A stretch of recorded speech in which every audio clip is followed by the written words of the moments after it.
menggunakan HP. Oleh karena itu selanjutnya saya persilahkan kepada Saudara Rahmat untuk menyampaikan ringkasan proposalnya tidak lebih dari 20 menit. Silakan.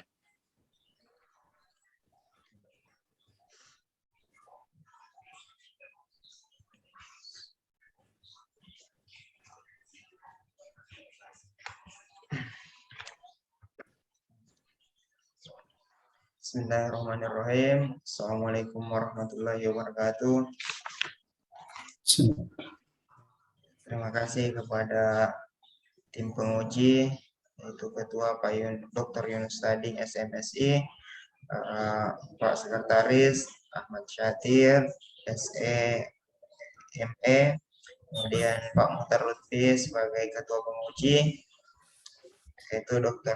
Muhtar Lutfi SMSI, kemudian pembimbing satu saya, Dr. Eko Joko Lelono, SMSI bersama pembimbing dua saya, Pak Samuel Julius Sir, SMKS. Jadi, selawat serta salam tak lupa kita ucapkan, kita hantarkan kepada bimbingan kita, Muhammad Sallallahu Alaihi Wasallam. Alhamdulillah pada kesempatan hari ini, atas hidayahnya Allah Subhanahu Wa Taala, kita dapat melaksanakan seminar ini. Ya, langsung saja, seminar saya itu berjudul, proposal saya berjudul Dinamika Perekonomian Provinsi Sulawesi Tengah, di mana tahun yang saya maksud yaitu tahun 2015 sampai dengan tahun 2019.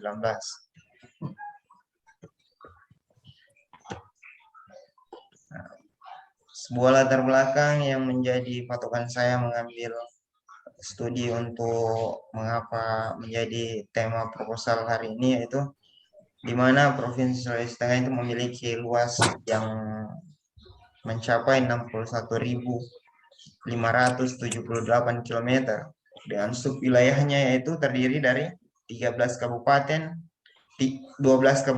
dan 1 kota, yaitu totalnya 13, dengan jumlah penduduknya itu lebih dari 2 juta jiwa, yaitu 2.831.283 jiwa, dengan kepadatan penduduk yaitu 46 jiwa per kilometernya. Nah, jadi berdasarkan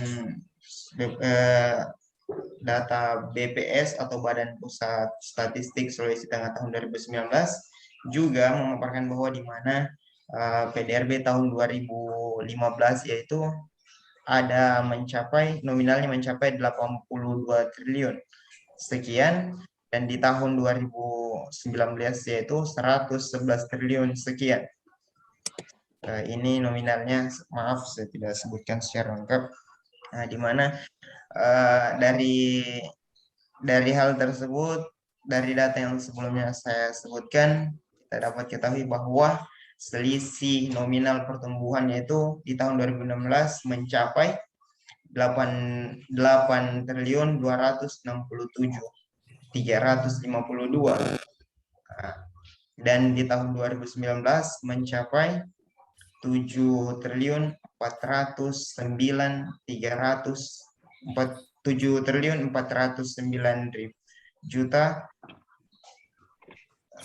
miliar 735 juta. Nah, angka ini saya sebutkan dalam juta rupiah. Nah, kemudian adapun pertumbuhan PDRB di tahun 2016 yaitu mencapai 9,98%. Nah, dan di tahun 2017 yaitu mencapai 7%, 7,03%. Kemudian di tahun 2018 ada mencapai 6,28%, kemudian tahun 2019 yaitu 7,15%. Hal itu membuktikan bahwa PDRB Sulawesi Tengah dari tahun 2015 sampai 2019 mengalami fluktuasi. Fluktuasi tersebut disebabkan beberapa banyak faktor yang tentunya saya belum ketahui secara detail. Hanya saja data yang saya ketahui memaparkan demikian, dan di tahun 2000 dan berdasarkan wilayah, jika dikaji secara kewilayahan terdapat 3 kabupaten yang mendominasi, yaitu 2 kabupaten dan 1 kota yang mendominasi pertumbuhan tersebut, di mana yaitu Kabupaten Morowali dan Kabupaten Banggai, dan 1 kota yaitu Kota Palu, di mana adapun sektor lain yang mendominasi dalam pertumbuhan tersebut, yaitu ada 3 sektor yang saya masukkan, di mana sektor pertanian, kehutanan, dan perikanan, kemudian sektor konstruksi, dan ketiga sektor pertambangan dan penggalian. Adapun sektor yang memiliki persentase yang sangat rendah, saya kategorikan sangat rendah, yaitu saya sebutkan ada 3, yaitu pertama sektor pengadaan listrik dan gas, sektor pengadaan air, pengolahan sampah dan limbah dan daur ulang, kemudian yang ketiga sektor jasa perusahaan. Sektor yang tertinggi itu memiliki capaian yang paling tinggi, mohon maaf saya sebut lagi paling tinggi, yaitu capaiannya ada 28,73%. Hal itu berarti menandakan bahwa secara rata-rata ini sudah mendominasi atau mengakuisisi, dia memiliki rekor tertinggi. Adapun sektor yang terendah yaitu dimiliki oleh sektor pengadaan listrik dan gas dengan persentase 0,03%. Yang menjadi rumusan masalah di sini atau yang saya sebutkan sebagai pertanyaan penelitian, yaitu sektor apa yang memiliki daya dukung sebagai sektor basis di Provinsi Sulawesi Tengah tahun 2015 dan 2019. Kemudian pertanyaan kedua, yaitu sektor apakah yang memiliki keunggulan kompetitif dan spesialisasi di Provinsi Sulawesi Tengah tahun 2015 hingga tahun 2019. Kemudian pertanyaan ketiga, bagaimana struktur pertumbuhan unit-unit sektor di Provinsi Sulawesi Tengah tahun 2015 tahun 2019. Kemudian pertanyaan keempat, berapa persen kontribusi sektoral dalam produk regional domestik di Provinsi Sulawesi Tengah tahun 2015 tahun 2019. Jadi pertanyaan penelitian yang ketiga, yaitu bagaimana struktur pertumbuhan unit-unit sektor, yang saya maksud di situ di sini berdasarkan rumusan masalah sangkat, itu fokusnya itu kepada Provinsi Sulawesi Tengah, yang dimana yang menjadi objek-objeknya yaitu 17 sektornya, Pak. Kemudian tujuan penelitian. Adapun tujuan penelitian itu secara linear mengikut pada pertanyaan penelitian, yaitu untuk mengetahui sektor basis yang menjadi sektor basis dalam kegiatan perekonomian Provinsi Sulawesi Tengah, yang tentunya secara agregat dicatat berdasarkan PDRB Provinsi Sulawesi Tengah. Kemudian untuk mengetahui sektor-sektor unit yang memiliki keunggulan kompetitif dan spesialisasi berdasarkan kondisi perekonomian yang tercermin dari PDRB tahun 2015 hingga tahun 2019.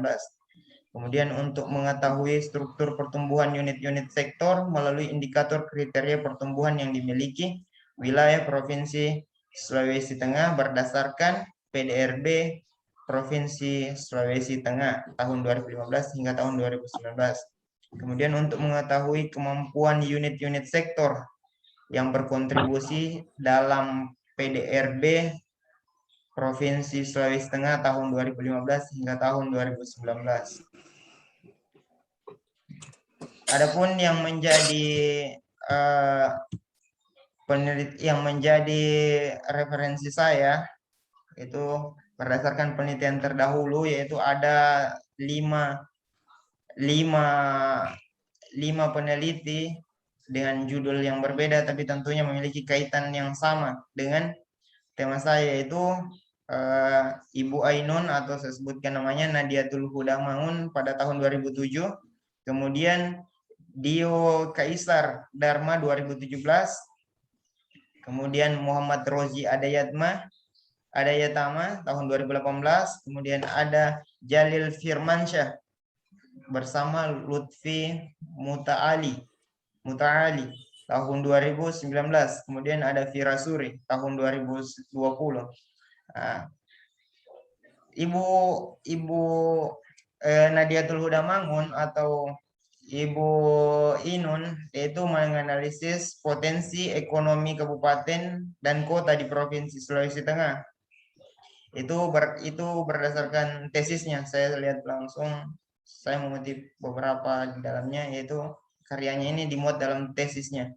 Nah, kemudian Dio Kaisar ini saya mendapatkan jurnalnya. Kemudian dengan judul Dinamika Pembangunan Sektoral Perekonomian Wilayah Kabupaten Malinau. Kemudian yang 2018 atau dari Muhammad Rozi Adayatma, yaitu analisis struktur ekonomi dan sektor basis di Kota Palu tahun 2012 sampai dengan tahun 2016. Kemudian ada Jalil Firmansyah bersama Lutfi Muta'ali tahun 2019 dinamika perekonomian wilayah di Kabupaten Sleman. Kemudian ada Firasuri yang terbaru yaitu 2020 dengan judul Dinamika Perekonomian Provinsi Daerah Istimewa Yogyakarta tahun 2010 hingga tahun 2019. Adapun yang menjadi tinjauan pustaka dari penelitian proposal saya itu di mana ada konsep wilayah yang saya masukkan dan konsep pertumbuhan ekonomi. Nah, di mana konsep wilayah sendiri saya masukkan karena pada dasarnya saya meneliti proposal, saya mengajukan proposal penelitian ini erat kaitannya dengan konsep-konsep kewilayahan, di mana secara rinci dijelaskan oleh Adi Sasmita tahun 2014 bahwa wilayah itu sesuatu yang meliputi permukaan darat dan laut. Nah, jadi berdasarkan hal itu, saya kemudian mengamati pertumbuhannya jadi merangkak dari wilayah menuju ke pertumbuhan ekonomi.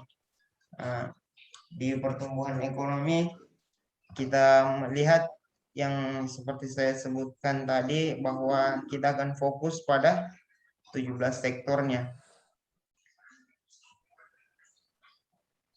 Ya, pertumbuhan ekonomi wilayah. Nah, di mana Pak yang referensi saya itu Adi Sasmita berdasarkan bukunya yang diterbitkan tahun 2014, yaitu ada 2 indikatornya, yaitu pertumbuhan atas wilayah disesuaikan dasar kaidah pertumbuhan, dan kedua pertumbuhan berdasarkan keunggulan yang sama. Nah, jadi menurut Adi Sasmita itu ada keunggulan yang sama atau ada sektor basis yang sama bisa jadi, dan juga ada sesuatu berdasarkan kaidah yang menjadi dasar pertumbuhannya itu sendiri. Kemudian saya masukkan juga konsep PDRB itu sebagai konsep utama PDRB, yang dimana besarnya PDRB itu secara singkat saya terjemahkan dari penjabaran BPS, yaitu sebagai suatu indikator makro yang dimiliki oleh suatu wilayah atas capaiannya yang dihitung dalam waktu tertentu. Adapun kerangka pemikiran saya berangkat dari 17 sektor,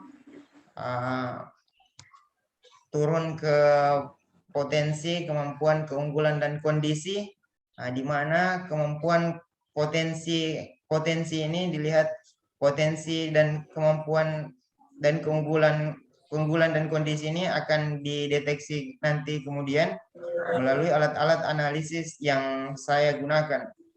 Nah, kemudian 17 sektor itu mengarah kepada PDRB kemudian akan mengarah kepada pertumbuhan. Pertumbuhan yang saya maksud di sini, Pak, mohon maaf saya belum cantumkan bahwa pertumbuhan yang saya maksud di sini adalah pertumbuhan ekonomi.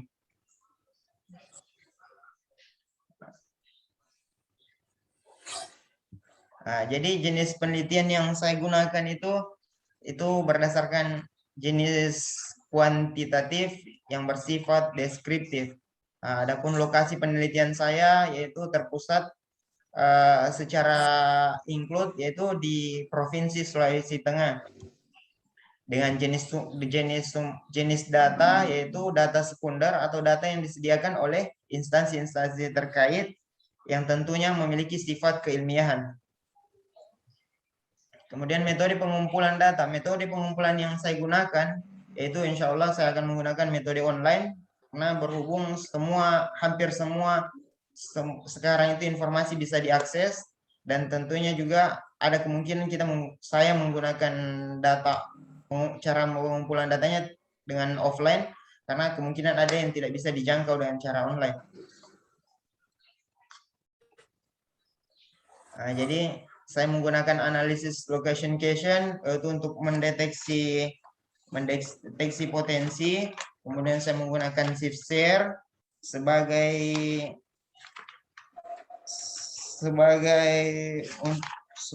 pengukur untuk mendeteksi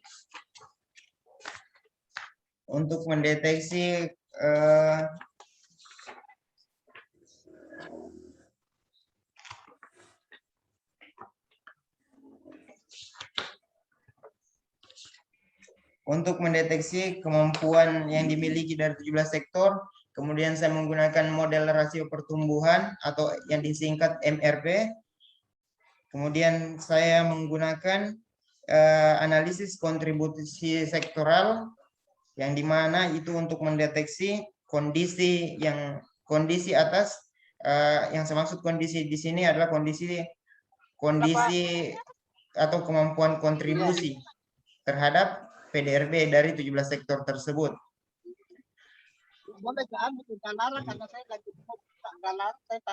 Adapun operasional variabel yaitu operasional variabel yang saya gunakan itu PDRB, potensi ekonomi, pendapatan per kapita, dan sektor ekonomi. PDRB yang saya gunakan karena saya sama-sama kita ketahui bahwa PDRB adalah indikator makro dalam ekonomi yang secara regional dengan yang dihitung dalam waktu 1 tahun, tapi tentunya PDRB juga dikaji dalam beberapa model data. Saya menggunakan potensi ekonomi, kemudian pendapatan per kapita, kemudian sektor ekonomi yang sektor ekonomi atau dari 17 lapangan usaha. Oke, terima kasih banyak atas penyampaian saya. Mohon maaf atas lebih dan kurangnya. Saya kembalikan kepada Pak Moderator.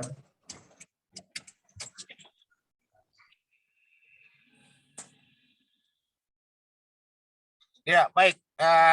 Terima kasih. Tolong disiapkan naskahnya.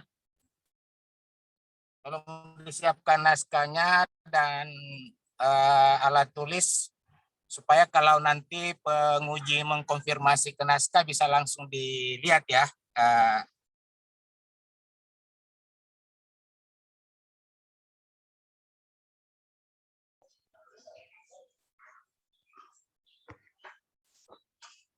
Dan mungkin ada koreksi teknis penulisan yang bisa disampaikan. Silakan Pak Dr.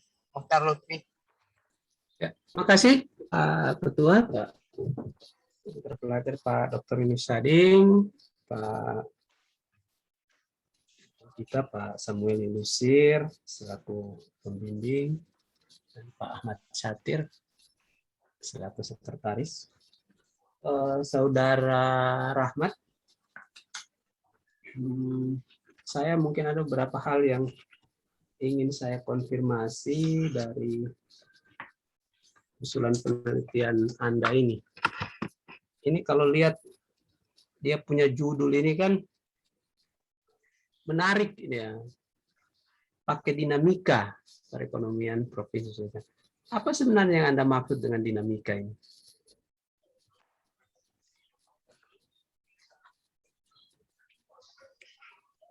Langsung saya jawab, Pak. Ya, silakan. Ya, jadi yang saya maksud dinamika di sini, Pak, jadi saya bercerita awal dulu sedikit. Jadi ini sebenarnya judul yang diusulkan dari pembimbing satu saya, Dr. Eko Joko Lelono, SE. Jadi beliau mengusulkan dinamika karena berangkat dari rumusan masalah yang saya utarakan. Saya bilang, saya sebelumnya membawa judul, ya saya tidak sebutkan judulnya. Kemudian Bapak utarakan, dia bilang, kalau berdasarkan rumusan masalah yang kau buat, saya berpikir ini menarik kalau disebut dengan dinamika perekonomian saja, Rahmat. Saya bilang, oh iya Pak. Jadi setelah saya pikir-pikir, kenapa dinamika perekonomian? Jadi begini, perekonomian itu kan selalu dinamik atau bergerak. Jadi dari hal itu saya maksudkan dinamika yang dimaksud sini bahwa perekonomian Provinsi Sulawesi Tengah itu bersifat dinamis, dan dinamisnya itu yang saya mau analisis Pak, pergerakannya itu. Ya, begitu kurang lebih saya bisa jawab Pak. Ya. Kalau Anda punya judul seperti itu, seharusnya memang penelitiannya ini mungkin dia mengarah ke penelitian kualitatif. Kenapa saya mengatakan kualitatif? Karena sebenarnya di metode analisis yang kamu gunakan itu kan ini kan sebenarnya penelitian yang lebih sudah umum sebenarnya ini dilakukan. Ini kan sebenarnya kita cuma berbicara tentang sektor basis, ya, kontribusi, kemudian pertumbuhan. Nah, kalau sebenarnya berbicara tentang dinamika, ini kan tentunya mengukurnya itu seperti apa begitu. Jadi saya kan melihat itu saja. Jadi itu yang apa dulu yang pertama ya. Jadi dari judul melihat dengan dia punya rumusan masalah, menurut saya justru tidak ada sesuatu yang menunjukkan bahwa ini adalah sesuatu yang dinamis begitu. Karena kalau kita melihat ini, sayangnya datanya menurut saya ini perlu ditambah lagi sampai dengan tahun 2020, karena ini kan tahun 2021, harusnya 2020 itu sudah ada ya, data-data publikasi tahun 2020 itu sudah ada. Nah, kalau kita melihat justru di perekonomian kita, ya, perekonomian daerah itu justru dia tidak dinamis, itu mengalami kemunduran justru. Kalau lihat misalkan Anda punya perhitungan pertumbuhan ekonomi di sini kan ada di halaman berapa ini? Halaman lagi pertumbuhan PDRD. Ini Anda melihat per kabupaten saja ya, tidak melihat provinsi. Yang mau Anda analisis ini per kabupaten atau provinsi?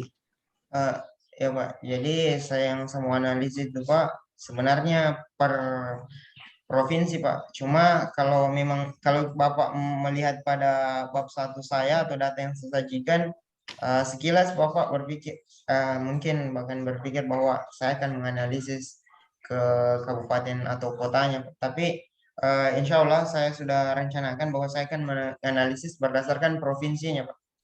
Nah, Langsung. Ini nilai. Ya karena saya melihat di sini ini kan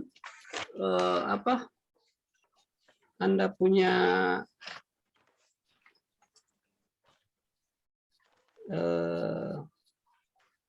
analisisnya itu menggunakan basis data provinsi ya dibandingkan dengan nasional. Kalau misalkan kalau kita lihat di LQ-nya itu juga semua seperti itu ya. Padahal kalau menurut saya kalau justru menarik untuk melihat dia per kabupaten kota itu. Ini kalau kita mau melihat misalkan membandingkan antara provinsi dengan nasional, itu kan paling hanya ketahuan bahwa dia itu masuk 17 sektor itu dia basis atau non basis. Kan pasti itu. Terus dinamikanya di mana? Boleh saya Silakan. Ya, jadi begini Pak, kalau seandainya saya mengolah berdasarkan kabupaten atau kota, itu sebenarnya kurang menarik lagi Pak, karena atau saya bisa sebutkan bahwa itu bukan sesuatu yang baru, karena sebelumnya pada tesis Ibu Inun atau eh, namanya itu di jurnalnya itu Nadiatul Huda tahun 2007, dia itu menganalisis pertumbuhan perekonomian kabupaten kota di Provinsi Sulawesi Tengah, Pak. Jadi kalau menurut saya ya kurang baru, Pak. Kalau saya ikut demikian, Pak. Tapi saya Tidak, menilai. maksud saya yang Anda anggap baru di sini itu apa sebenarnya? Jadi saya buat lain, Pak, karena saya itu langsung menganalisis bagaimana Provinsi Sulawesi Tengah 17 sektornya itu saja, Pak. Ah, dan dasarnya itu ketika saya pakai hal itu saya bandingkan ke nasional, Pak. Ya walaupun Menurut saya ini bukan sesuatu yang baru sih sebenarnya, ya, karena ini kan output akhirnya itu kan hanya melihat bahwa ini dia basis atau tidak, ya, iya kan? iya, Pak. Nah, dan itu sudah banyak yang meneliti tentang hal itu. Jadi menurut saya kebaruan itu tidak berarti Anda menggunakan judul misalkan dinamika, terus itu menjadi sesuatu yang baru. Karena kalau dilihat Anda punya rumusan masalah, itu kan menurut saya menunjukkan apakah dia itu sektor basis atau tidak. Itu yang rumusan masalah pertama. Yang kedua itu keunggulan kompetitif atau memiliki keunggulan kompetitif atau spesialisasi. Ini bisa dilihat misalkan dari shift share-nya. Lalu pertumbuhan dari, jadi bukan unit-unit sektor ya. Ini unit-unit sektor ini yang ketiga ini apa yang Anda maksud unit sektor ini?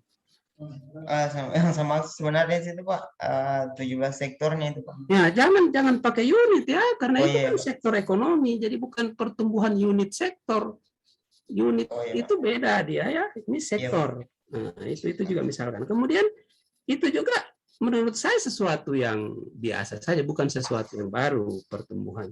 Kemudian kontribusi sektor terhadap PDRB Sulawesi Tengah. Ini juga merupakan bukan sesuatu yang baru. Jadi hal-hal yang justru menurut saya, kalau Anda mau menunjukkan sesuatu yang baru, kedalaman analisisnya itu yang perlu Anda tonjolkan. Misalkan, kenapa misalkan terjadi perubahan struktur dari sektor misalkan. Dulu dari sektor pertanian, lalu bergeser ke sektor pertambangan, galian misalkan. Ya. Nah justru kalau menurut saya itu yang didalami. Jadi itu menurut saya yang akan jauh lebih bagus, karena menurut saya ini tidak sesuatu yang baru. Itu misalkan ya, kaitan antara judul dengan rumusan masalah itu sudah kurang matching ya. Jadi di judulnya dia di dinamika, tetapi begitu kita masuk ke rumusan masalah itu justru hanya menyinggung tentang pertumbuhan dan kontribusi. Itu saja intinya sebenarnya ya. Kemudian menentukan dia sektor basis atau tidak. Nah, kemudian kalau kita lihat lagi Rahmat punya kerangka pikir, nah ini menurut saya justru sudah tidak ini lagi, karena di akhirnya itu justru hanya berbicara tentang pertumbuhan. Ini kan muaranya di pertumbuhan saja kan? Iya. Lalu ini yang Anda maksud jelaskan tadi, ada potensi, ada kemampuan, ada keunggulan, ada kondisi. Apa yang mau dikemukakan di situ itu? Karena kalau menurut saya harusnya di 4 kotak itu adalah apa yang ada di rumusan masalah itu. Karena ini lain lagi, ini kita tidak tahu mengukur kemampuan itu apa misalkan dasarnya. Ya, sebenarnya ini secara ringkas Pak, saya 4 kotak ini tercerminkan berdasarkan urutan pertanyaan penelitian yang saya buat Pak, atau rumusan masalahnya Pak. Iya, jadi menurut saya kan ini agak ini ya kan, misalkan potensi. Apa yang Anda maksud dengan potensi kalau kita kaitkan dengan rumusan masalah yang pertama? Jadi kalau yang saya maksud itu Pak, saya kan menggunakan di sini kan saya untuk mendeteksi kotak pertama di dalam rumusan masalah atau kerangka pemikiran. Potensi itu saya analisis, saya deteksi menggunakan LQ Pak. Jadi yang menjadi potensi sebagai sektor basis begitu secara Menurut saya, oke lah, saya paham Anda maksud. Cuma karena Anda punya kata di sini itu tidak sebenarnya secara utuh atau secara eksplisit menunjukkan itu kenapa tidak disebutkan saja di situ sektor basis. Kemampuan itu bicara tentang keunggulan komparatif. ya, Kemampuan itu misalkan, karena kalau kemampuan lalu kita bicara dengan pertumbuhan sektor, apa iya? Kemampuan apanya yang dimaksud di situ? Kemudian kondisi. Kondisi juga itu kan bias dia itu ya, tidak ini. Jadi maksud saya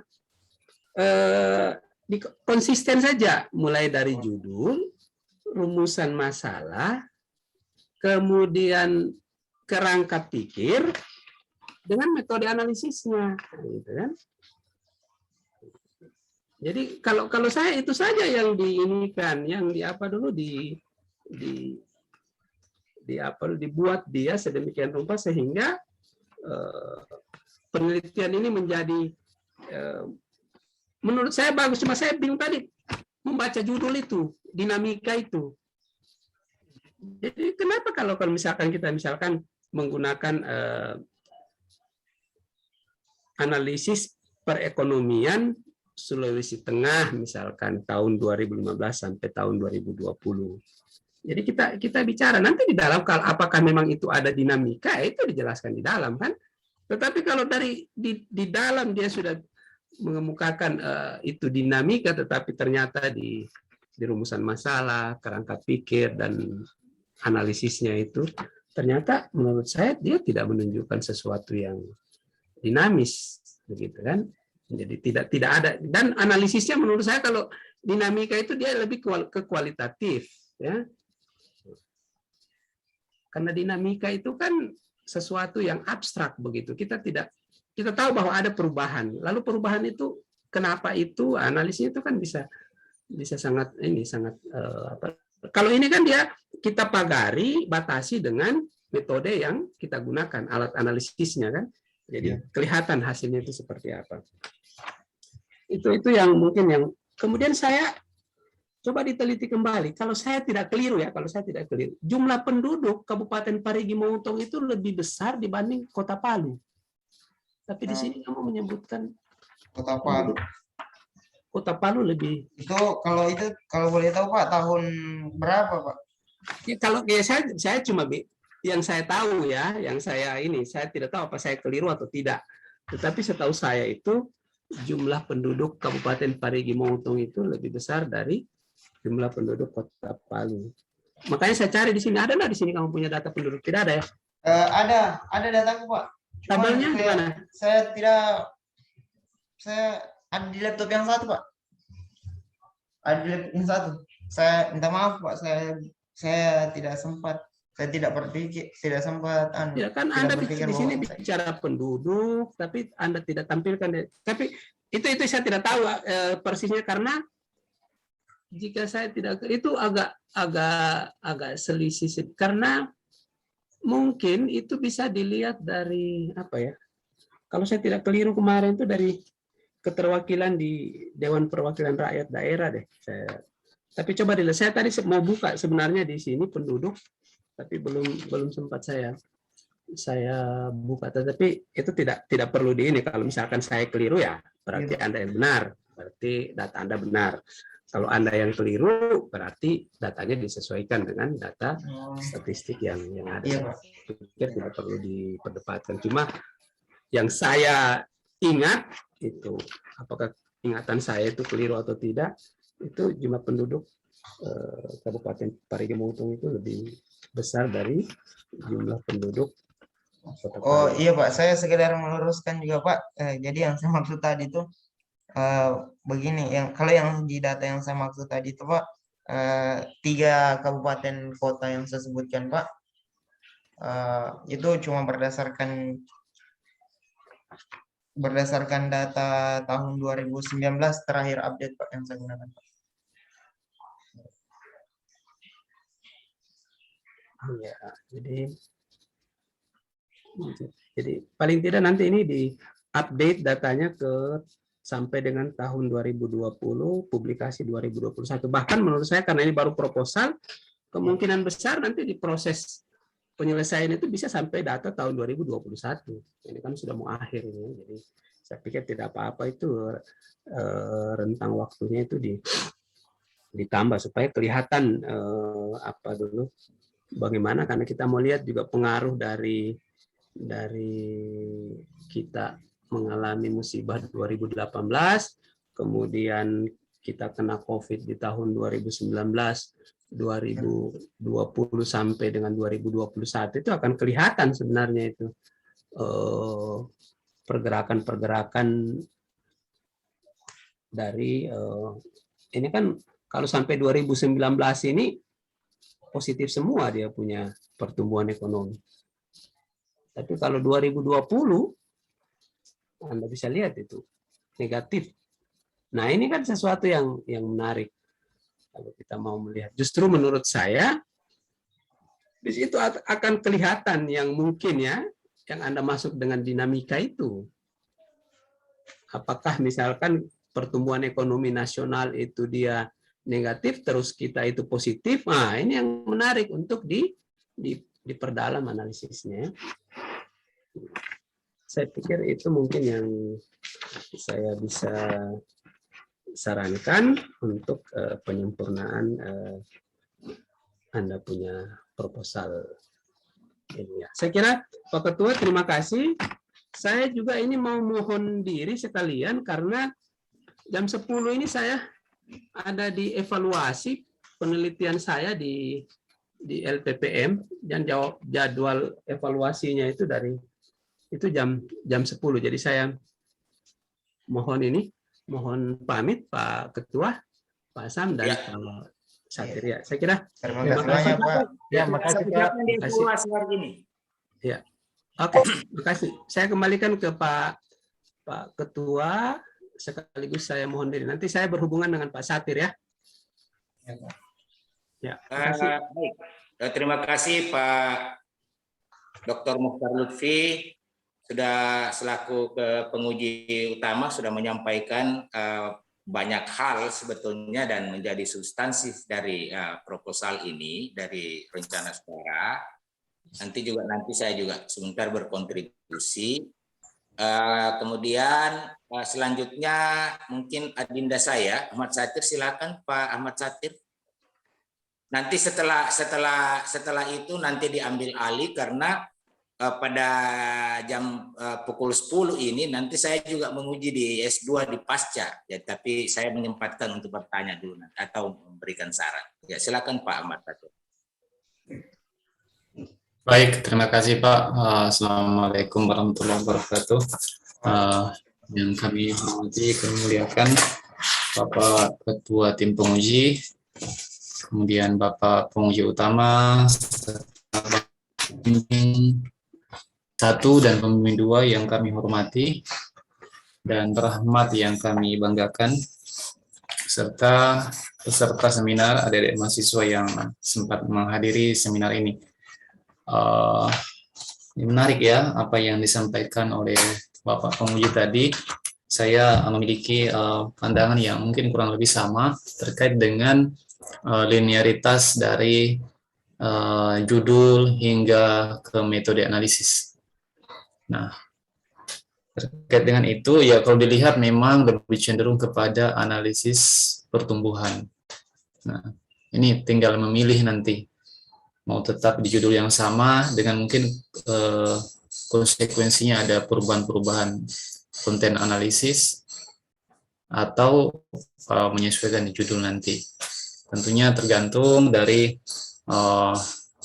Rahmat bersama dengan tentunya dikonsultasikan dengan pembimbing. Baik, untuk dari kami ada satu hal yang ingin dikonfirmasi, yakni di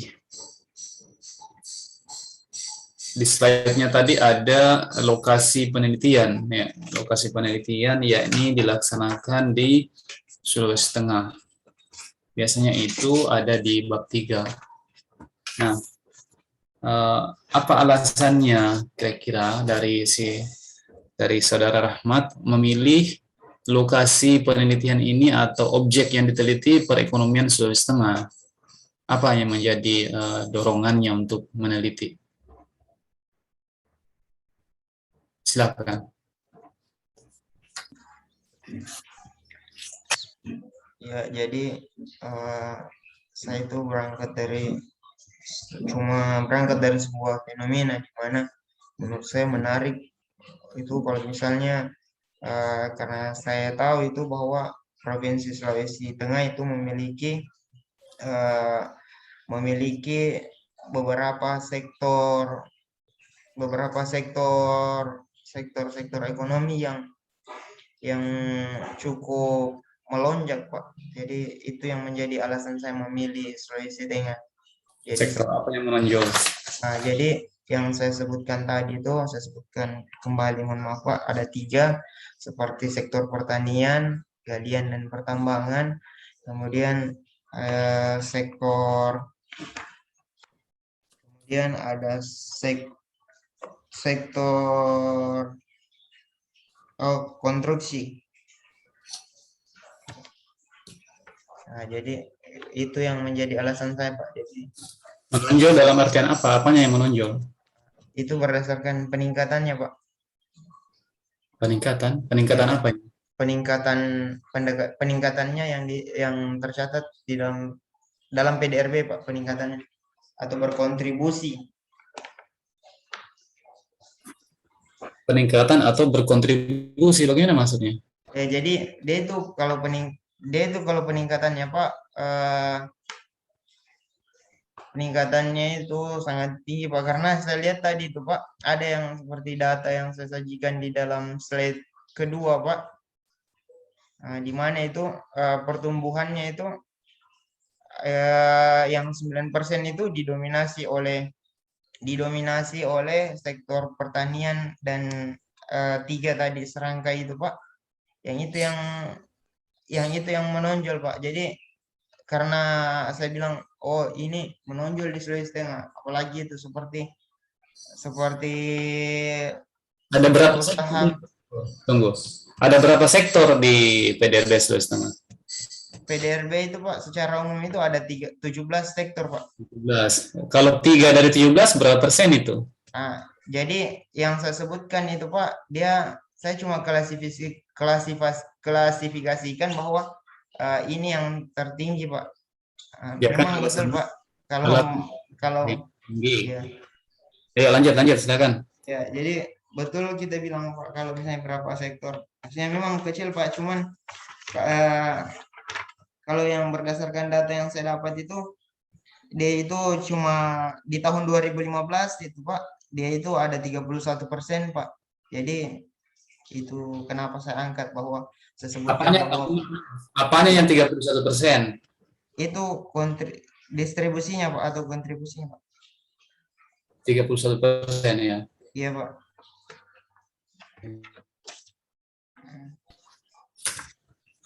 Terus apa lagi? Kemudian yang menarik, yang maksudnya yang menjadi alasan saya kenapa mengambil Sulawesi Tengah, selain 17 sektor yang saya jadi acuan tadi itu, Pak, lagi pula saya kan yang selain itu, Pak, maksudnya faktor dari luarnya itu, Pak, saya juga kan tinggal di Sulawesi Tengah, Pak. Jadi menarik untuk maksudnya saya mungkin setidaknya akan berkontribusi walaupun tulisan saya tidak terlalu berarti begitu, Pak. Baik.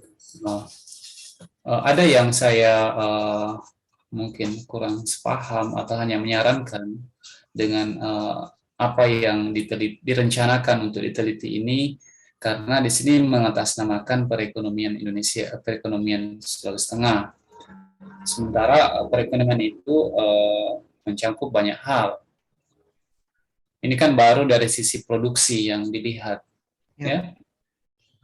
Ada dua hal lagi, yaitu dari sisi konsumsi atau pengeluaran, pendekatan pengeluaran yang belum dikaji. Nah, mungkin jadi menurut saya perlu lebih spesifik nanti di sini.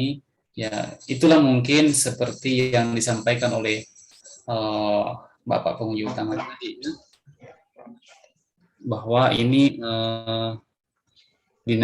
lebih kurang spesifik gitu ya, agak terlalu umum ketika dinamika perekonomian Sulawesi Tengah. Atau mungkin perlu ada highlight atau semacam kata tambahan di dalam kurung, misalnya dari sisi sektoral, analisis sektoral. Jadi sehingga jelas bahwa yang analisis adalah perekonomian dari sisi sektoral atau produksi. Ini menurut saya jadi mungkin bisa dikonsultasikan juga dengan Bapak Pembimbing.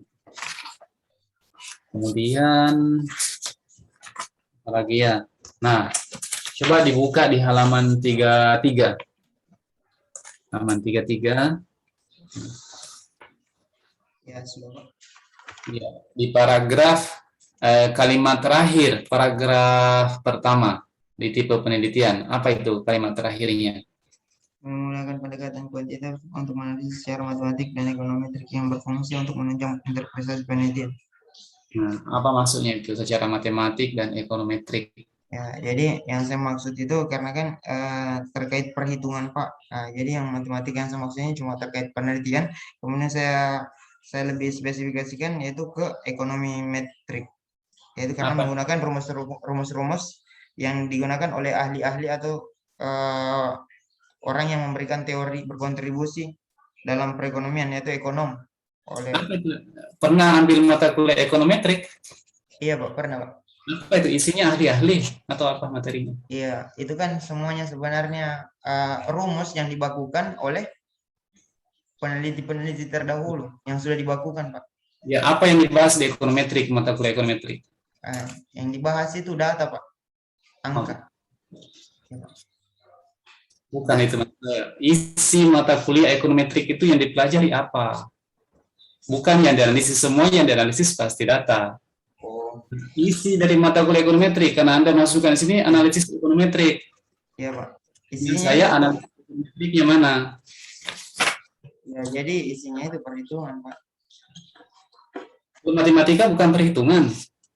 Iya sih Pak, cuma kalau kita bahas, kita sebut cuma matematika, itu pasti kan ilmu matematika kan ilmu umum Pak.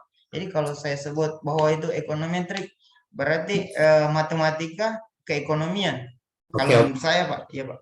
Oke. Sekarang pastikan dulu, jawab dulu ini, ekonometrik itu apa? Ekonometrik, ilmu mengolah data Pak.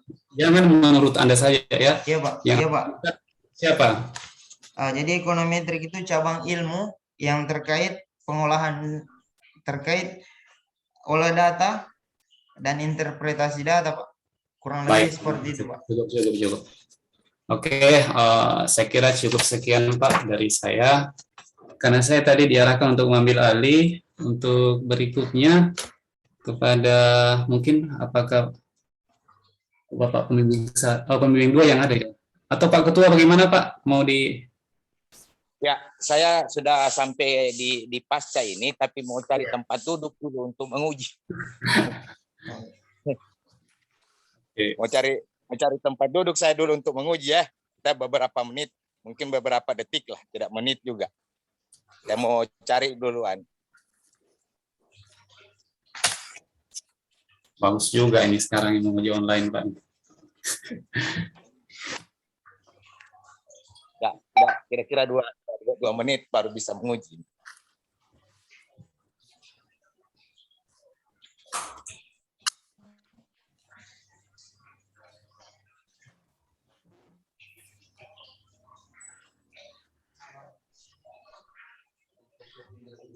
Assalamualaikum.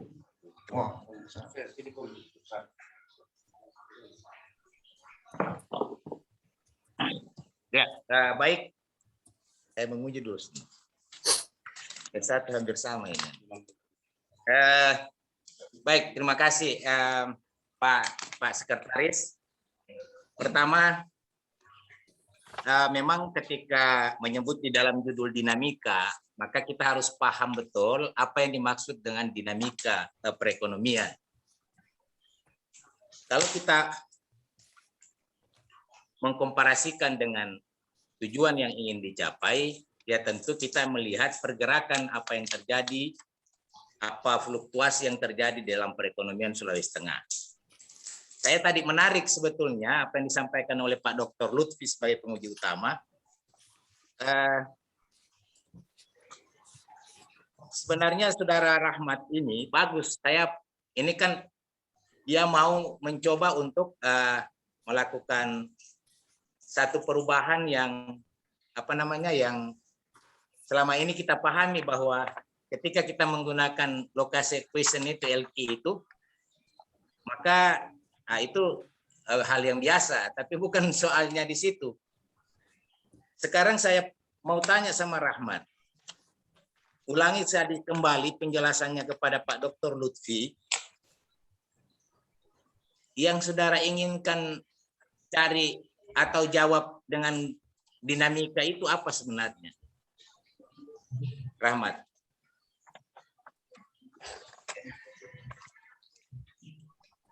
Jadi yang saya mau atau begini Rahmat, kita mulai tadi dari uraian ini yang menjadi objek itu adalah provinsi atau kabupatennya? provinsi, Pak. Berarti provinsi dibandingkan dengan nasional ya? Iya, Pak. LQ-nya, Pak. Ya. Nah. Lalu kemudian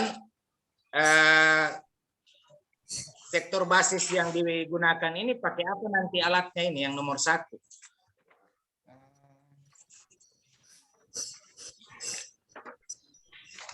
Sektor basis.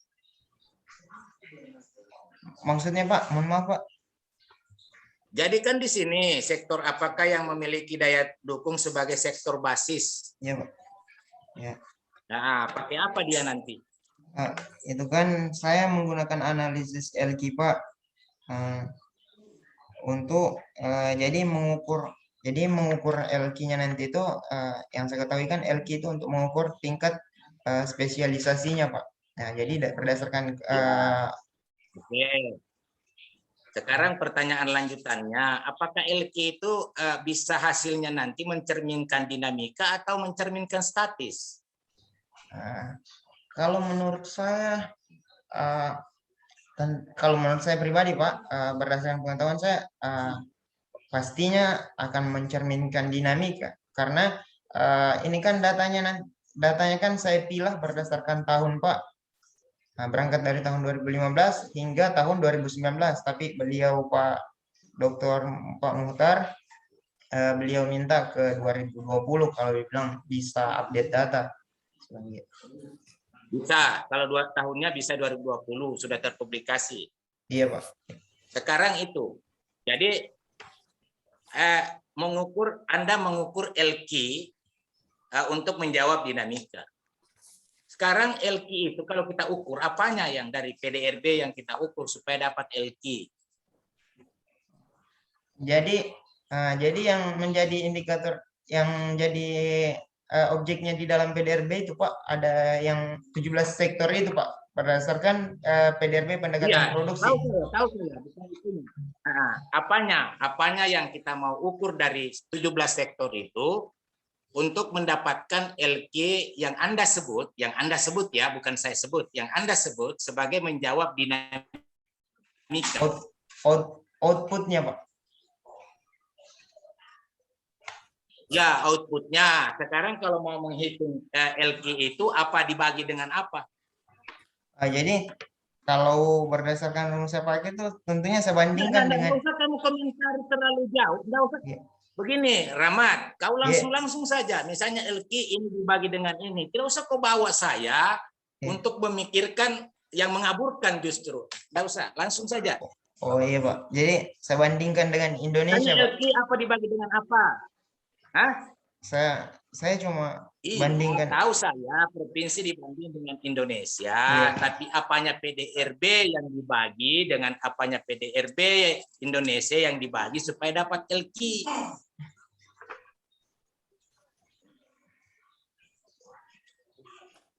Jadi yang saya nilai tambahnya Pak, atau perubahannya itu Pak yang saya bagi Pak. Bukan perubahan, kontribusi. Iya Pak, itu kan Kalau nilai LQ tambahnya. itu adalah kontribusi sektor yang sama pada daerah studi dengan daerah acuan. Itu Iya. LQ. Itulah sebabnya LQ disebut dengan statis. Sehingga kalau LQ yang digunakan tidak mencerminkan dinamika perekonomian. Karena itu Anda harus menggunakan yang disebut DLQ, Dynamic Location Present, yang basisnya adalah pertumbuhan sektor terhadap pertumbuhan sektor. Begitu. Makanya saya mau tahu, Anda paham tidak menggunakan dinamika di dalam judul, tetapi dalam analisisnya pakai statis. Ya enggak bisa ketemu. Pantas Pak Lutfi bilang agak susah nanti. Oke? Iya Pak. Itu Iya, sebetulnya substansinya. Iya, Pak. Nantilah kita karena saya sudah mau menguji juga di pasca ini. Ada komentar? Tunggu dulu. Ada komentar? Silakan. Iya Pak, terima kasih Pak. Saya insya Allah saya perbaiki Pak. Maaf kekeliruannya Pak. Oke, baik. Mohon maaf ini Pak Sam, Pak Ahmad Satir, saya pindah ke ruang ujian sebelah ini Pak. Saya ini sudah di ruangan ujiannya pasca. Silakan Pak Ahmad Satir, nanti nilai saya kirim menyusul Pak Ahmad Satir. Nanti kan Ya, keputusannya lanjut atau bagaimana kan? Ya. Silakan, Pak. Terima kasih. Ya, boleh Iya, Pak makasih, Sam, Pak. silakan. Ya, saya mau pamit, mau pindah ke room sebelah. Assalamualaikum warahmatullahi wabarakatuh. Lebih dan kurangnya saya mohon maaf. Daya, assalamualaikum warahmatullahi wabarakatuh. Pak Satir, silakan diambil alih Pak Satir. Baik, terima kasih Pak. Selanjutnya perlu dicatat Rahmat ya. Jadi ini saya sekaligus koreksian. Kalau menjawab langsung, tidak usah keliling-keliling dulu, baru akhirnya lupa substansinya. Baik, selanjutnya kepada Bapak yang kami hormati, Bapak Samuel selaku pembimbing 2. Silakan Pak. Ya, terima kasih Pak. Selamat siang kepada kita. Salam sehat untuk kita semua. Yang terhormat dan terpelajar Bapak Dr. Yunus Sading sebagai ketua, yang terhormat Bapak Ahmad Satir ME sebagai sekretaris, yang terhormat dan terpelajar Bapak Dr. Mukhtar sebagai penguji utama, yang terhormat dan terpelajar Bapak Dr. Eko Joko Lelono sebagai pembimbing utama, dan yang berbahagia Saudara Rahmat yang sudah boleh sampai pada tahap proposal. Iya, menarik ya, karena hampir semua pembahas ya itu membicarakan tentang dinamika. Ya, jadi mungkin ya seperti yang disarankan oleh Bapak Dr. Mukhtar Lutfi ya, nanti dikonsultasikan ya bersama dengan pembimbing utama tentang rekonstruksi ya dari judul ini. Iya, jadi kalau kita mau menelusuri tentang dinamika, ya ini sebenarnya bahagian dari ilmu fisika, gitu ya, awalnya dari hukum yang dikemukakan oleh Isaac Newton tentang hukum gerak. Gitu. Jadi ada treatment yang bisa dilakukan terhadap satu peristiwa, dan peristiwa itu mempunyai efek. Nah, kalau kita mau bawa ke dalam ilmu ekonomi, memang seperti yang dikatakan oleh semua pembahas tadi, seolah-olah arti dari dinamika ini belum bisa menjawab sesuai yang dipersoalkan ya dalam pertanyaan penelitian. Jadi efeknya seperti apa? Jadi kalau misalnya pertumbuhannya seperti ini, efeknya itu kemana saja? Jadi menurut saya ini memang harus dibatasi, ya. Karena kalau tidak dibatasi, ini akan meluas kemana-mana seperti yang disampaikan oleh Pak Ahmad Satir ME tadi, ya. Kalau kita berbicara tentang perekonomian ini kan luas. Mau berbicara tentang struktur ekonomi atau efek dari suatu di dalam satu perekonomian, ya. Jadi memang ini yang harus dipikirkan. Yang pertama, kemudian yang kedua yang sempat saya catat tadi, dan itu memang perlu semua informasi, ya, semua informasi yang dikutip karena ini menggunakan data sekunder, ya, kalau bisa dilampirkan apa ya, paling tidak kopian dari naskah asli, ya, sehingga bisa terlihat. Jadi seperti misalnya tentang jumlah penduduk, ya misalnya yang ditampilkan dalam suatu tabel dari hasil satu pengolahan. Nah, sumber aslinya itu paling tidak ada dilampirkan, ya, sehingga bisa menjadi acuan bahwa kutipan Anda itu memang benar gitu dan bisa dipertanggungjawabkan. Ya, mungkin hal-hal yang lain nanti akan kita bicarakan bersama. Yang pasti saya meminta kepada Saudara Rahmat, ya, untuk membuat matriks gitu. Matriks jadi berdasarkan pembahasan pada saat ini, dan supaya itu lengkap Anda bisa mengikuti apa yang direkam, ya, sehingga matriks dari para pembahas itu bisa lengkap dan kita bisa diskusikan bersama dengan pembimbing utama.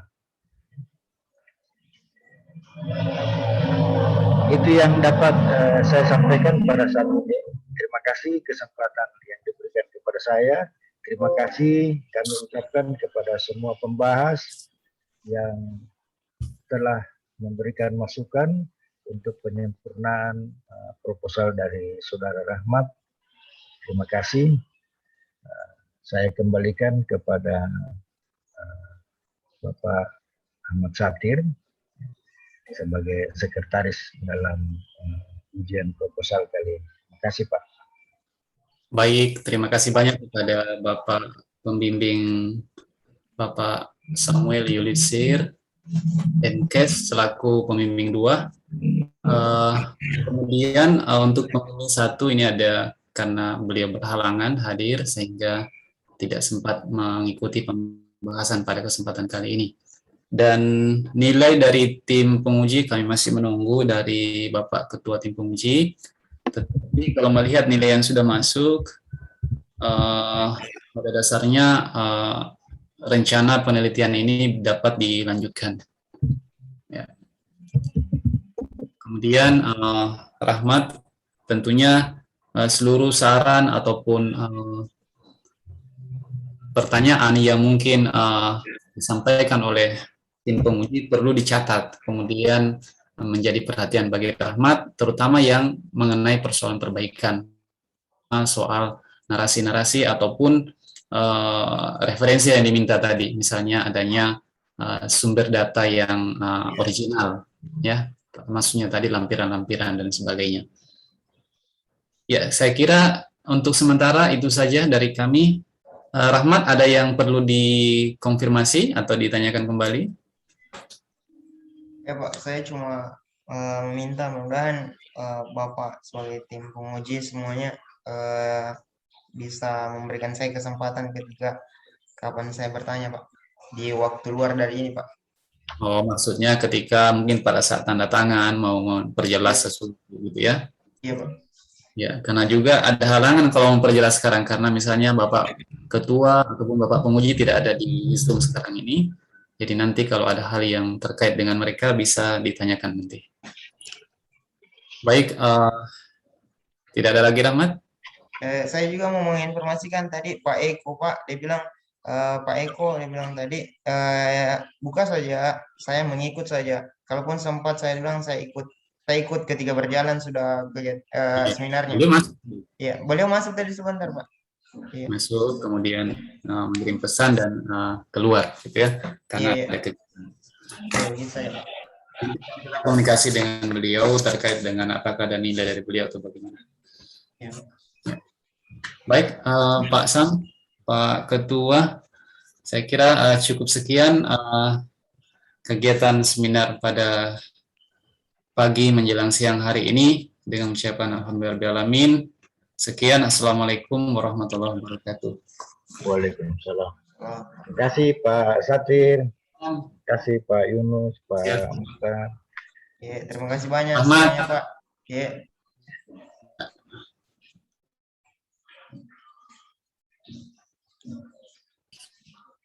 Ya, terima kasih banyak, Pak. Semuanya. Ya.